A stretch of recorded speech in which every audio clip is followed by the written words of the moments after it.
Bapak, Ibu, dan saudara-saudara yang dikasihi oleh Tuhan Yesus Kristus, senang sekali kita bisa bertemu kembali dalam kesempatan ini. Kita percaya bahwa Tuhan tetap bersama-sama dengan kita di dalam situasi apapun.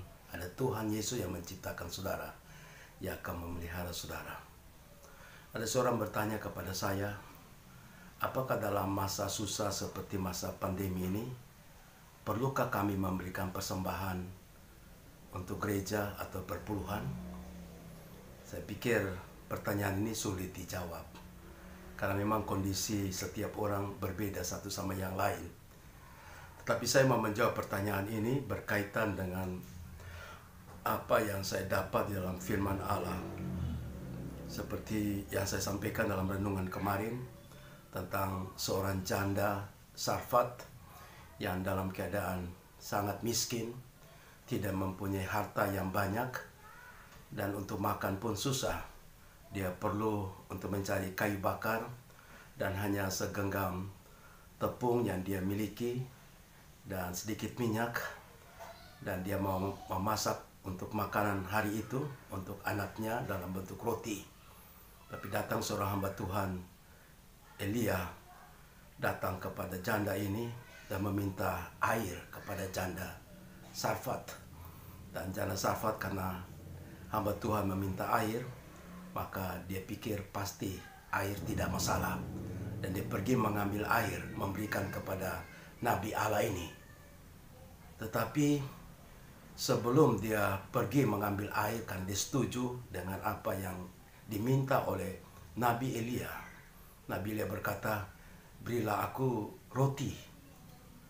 Nah, disitulah dia berkeberatan, karena dia tidak punya roti. Hanya bahan untuk menjadikan roti itu ada tepung dan minyak. Dan dia memberitahukan kepada Nabi Elia tentang itu. Tapi Nabi Elia berkata, perbuatlah seperti apa yang aku perintahkan kepadamu. Di sini saudara-saudara, kita melihat ujian daripada iman daripada janda Sarfat ini.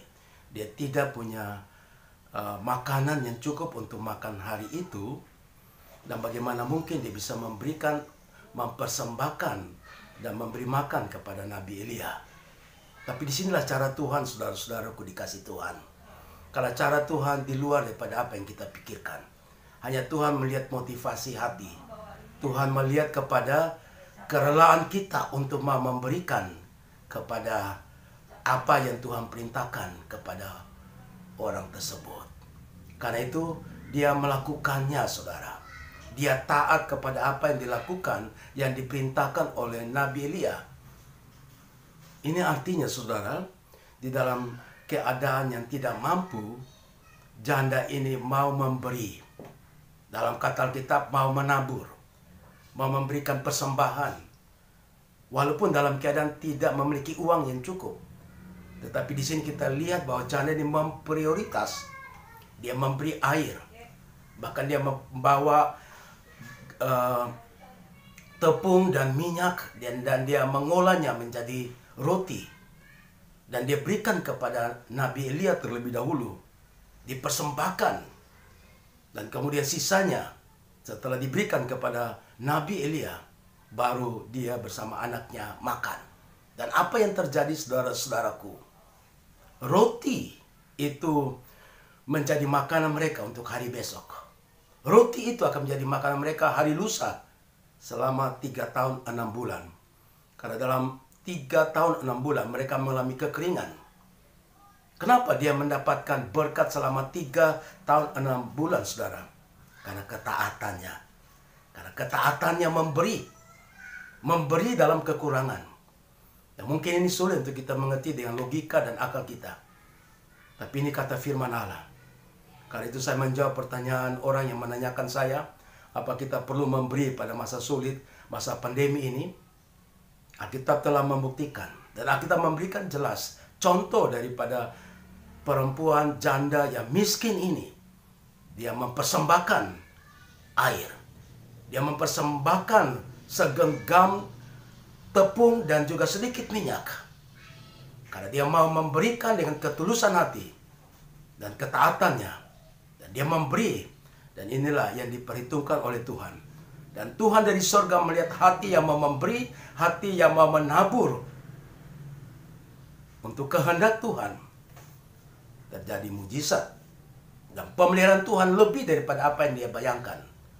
Kalau misalkan dia bekerja keras selama 3 tahun 6 bulan untuk mendapatkan makan selama 3 tahun 6 bulan, dia harus bekerja keras.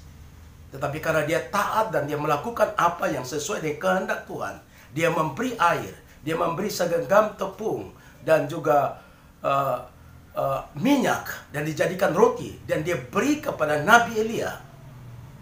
Dan hati yang tulus, yang penuh iman dan dilakukan yang penuh iman, itu yang dilihat oleh Allah. Karena itu saudara-saudara, saya menjawab, kalau dalam situasi apapun kita juga harus memberi untuk mendukung pekerjaan Tuhan, untuk mendukung anak-anak Tuhan, walaupun dalam keadaan kita mengalami kesulitan. Karena ini kunci daripada berkat. Kita lihat juga dalam contoh-contoh Alkitab yang lain. Ada persembahan daripada janda yang miskin, hanya berapa peser saja. Dan ada persembahan daripada ahli Taurat yang memberikan persembahan yang lebih besar. Tetapi janda yang memberikan berapa peser ini mendapatkan perhatian daripada Tuhan Yesus. Dan Tuhan Yesus melihat ini persembahan yang terbaik. Karena dia mempersembahkan seluruh yang dia punyai, berdasarkan kerelaan hati dan berdasarkan iman. Semoga renungan pagi ini menguatkan, menghibur saudara-saudara, khususnya dalam hal memberi. Karena kita memberi, kita akan mendapatkan. Kita menabur, kita akan menuai. Apalagi kita menabur di ladang Tuhan, pasti kita akan menuai dengan penuh berkelimpahan. Tuhan Yesus memberkati kita. Bapa di sorga, mari memberkati jemaatmu hari ini. Kuatkan iman mereka supaya mereka tetap fokus kepada Tuhan dan tidak tergoda oleh hal-hal yang mereka lakukan tidak sesuai dengan kehendak Tuhan. Hamba berdoa ekonomi mereka Tuhan pulihkan, dapur mereka Tuhan pulihkan, dan juga pekerjaannya juga Tuhan pulihkan. Dan jadikan kami menjadi satu di dalam doa, supaya kami boleh mendapatkan kemenangan lewat doa. Dan pekerjaan Tuhan beri kepada kami di GKN Diaspora. Terus bekerja sama, kami bekerja bersama untuk melakukan program-program yang Tuhan telah tentukan bagi kami. Dalam nama Yesus kami berdoa. Amin.